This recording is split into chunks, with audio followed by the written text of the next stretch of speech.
نبی علیہ السلام فرمایي دوه څیزونه داسې دي چې انسان هغه ډېر بد ګڼي، حالانکې د دپاره دا دواړه ډېر بهتر دي.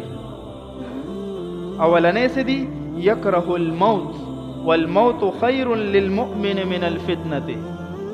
انسان چې د مرګ ډېر بد ګڼي چې ماله مرګ را نشي چې زه ژوندی یم بس، حالانکې مرګ د ډېر شي فتنو د دنیا نه د دپاره غوره دی، بهتر دی.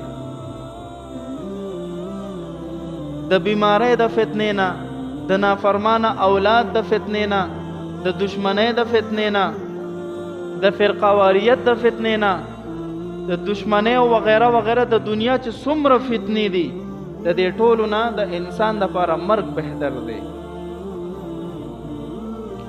دویم څیز ویکره قلة المال.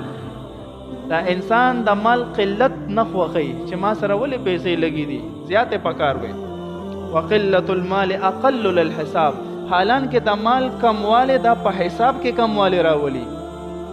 څومره چې مال کم وي، اسباب کم وي، اکمره به د الله په میدان کې او د الله په عدالت کې به حساب کتاب هم لږ وي، او که دغه اسباب زیات وي نو حساب کتاب هم زیات وي.